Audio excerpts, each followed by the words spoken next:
Alright, so we are talking about series. So what in the world is a series? Well, a series is a summation of terms. So you will remember 2, 4, 6, 8, 10 with the commas in between. That is a sequence.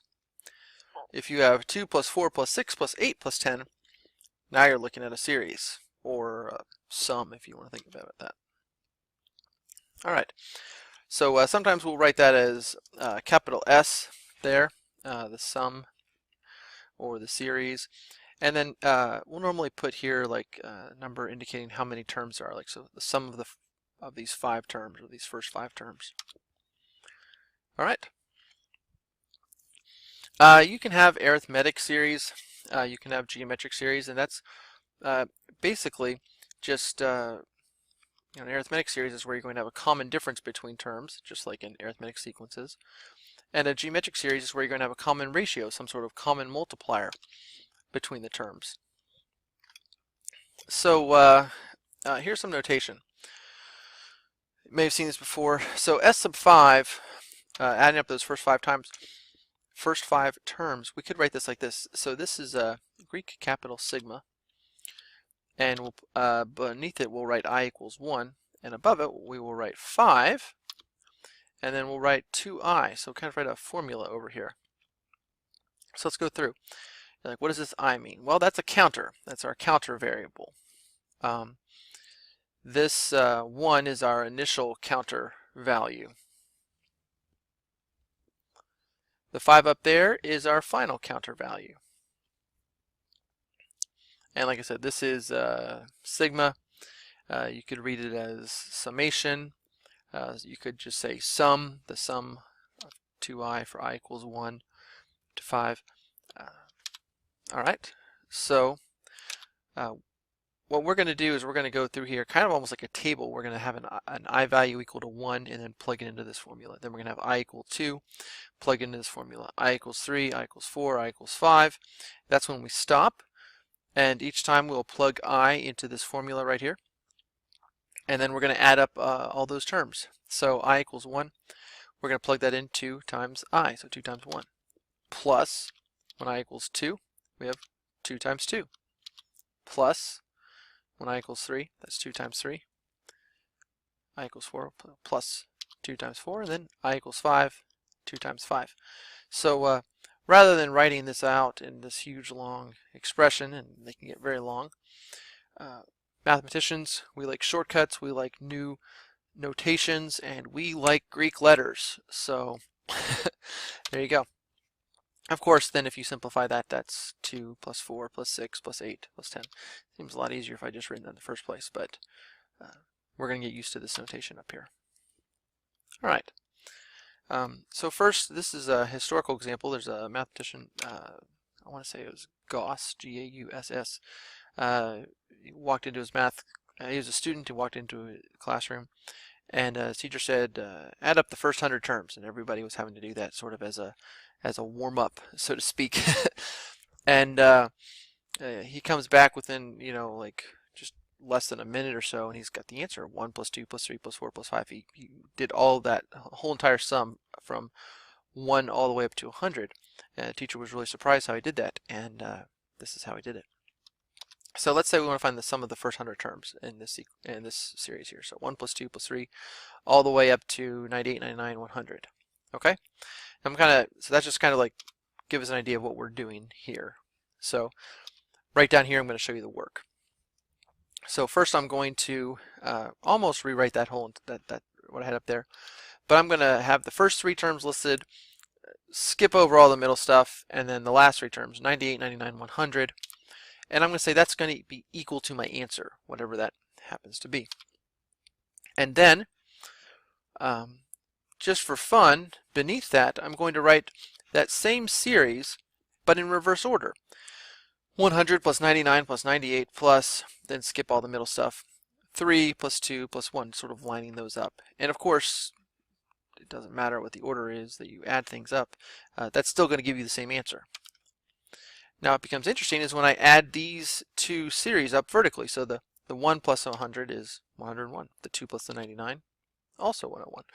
3 plus the 98, Also 101. In fact, this 101's all the way down. Even here we get to the other side. 98 plus a 3, yep, 101. 99 plus 2, 101. 100 plus 1 is 101.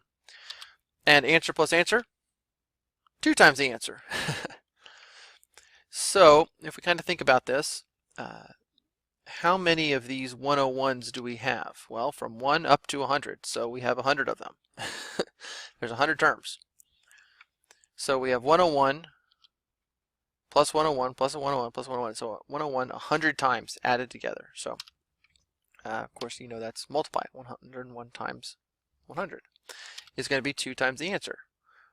So, just as a recollection, that 101 is the first plus the last, and the 100 is our number of terms. That's kind of how our formula is going to be.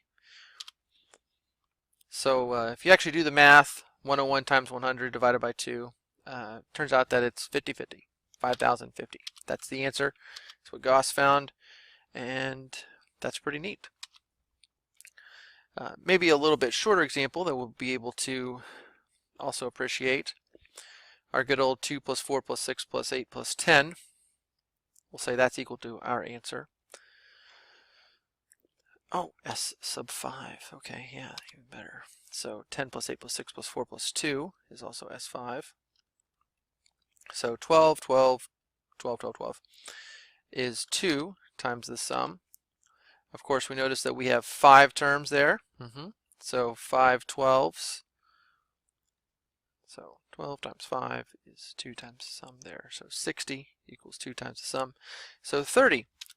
And yeah, I'm pretty sure that's right because I've got the 2 and the 10 is a 12, the 4 and the 8 is a 12. So, and then plus this, so it's 12 plus 12 is 24 plus 6. Yeah, okay, so that seems to make sense.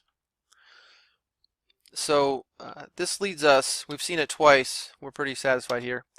So the formula for the nth term in an arithmetic series is as follows. So the first term plus the last term times the number of terms divided by 2 is equal to the sum of the first n terms. There we go. That's actually pretty obvious now. We can see that that works. Okay, so that's great for arithmetic sequences. Let's talk about, arithmetic series. Let's talk about geometric series.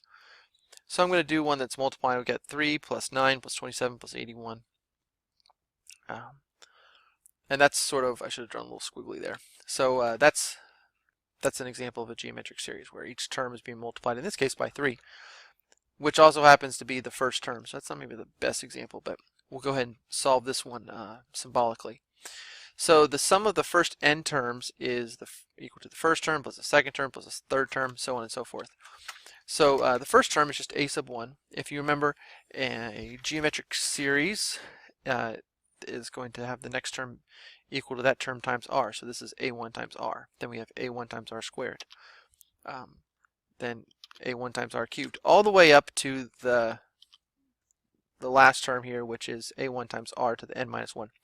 It's not n because you can see that the power of r is always lagging just 1 behind the subscript there. So the nth term has n minus 1. So what I'm going to do is mess up that s apparently. And I'm going to take this whole thing up here and multiply the left hand side by negative r and multiply the right hand side by negative r. So I'm going to take this first term a1 and multiply it by negative r.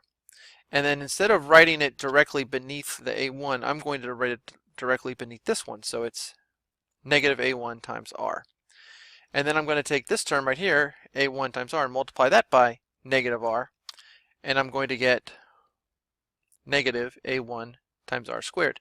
But I'm not going to write it directly beneath that one. I'm going to write it directly beneath this one because, as you can see here very quickly, things are going to start canceling out.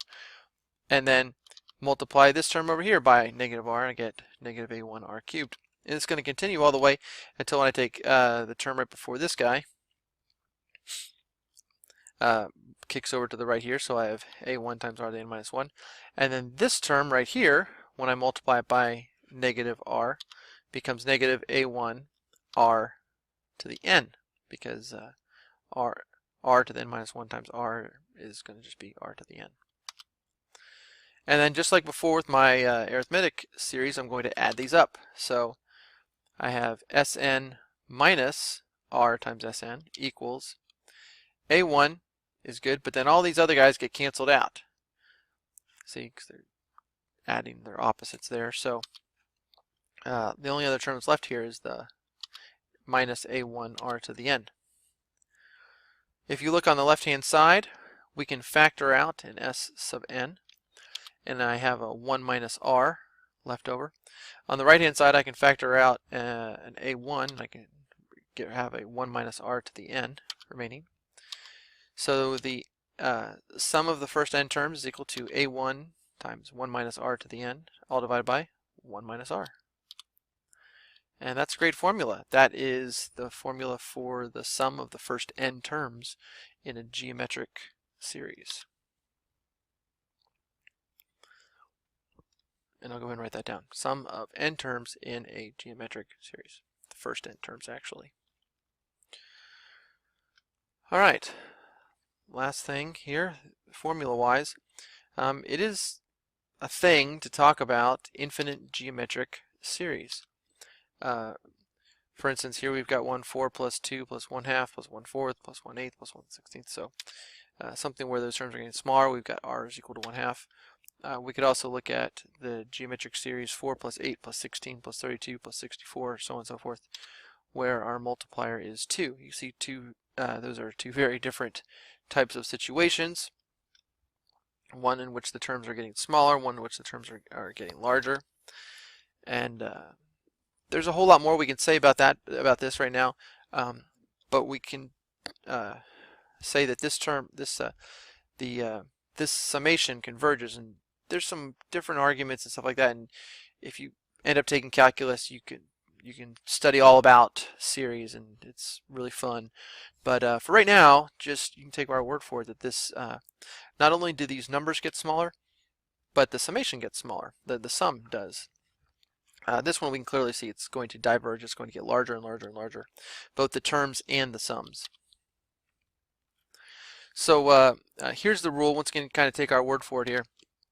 If that common ratio, if the absolute value of r, that is less than 1, then the terms get smaller, obviously, and the series approaches a specific number, or we could say a certain value, as n approaches infinity. So I mean, you could figure out what's the sum of the first 5 terms, what's the sum of the first 10, or the sum of the first 20 terms. And if you were to kind of keep track of that, you would find that that summation gets closer and closer and closer to a specific number.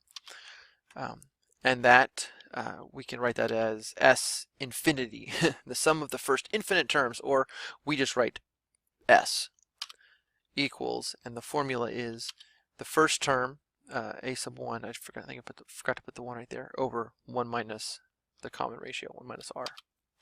That's a great formula right there. We'll use that here in a minute. On the other hand, if your common ratio is bigger than 1, then the terms get larger and the sum doesn't approach a specific number. It just gets larger and larger without bound. There's no specific sum, or as we'll say in our answers, no sum. So, all right, we'll see about that, and see you in the next video when we look at some problems.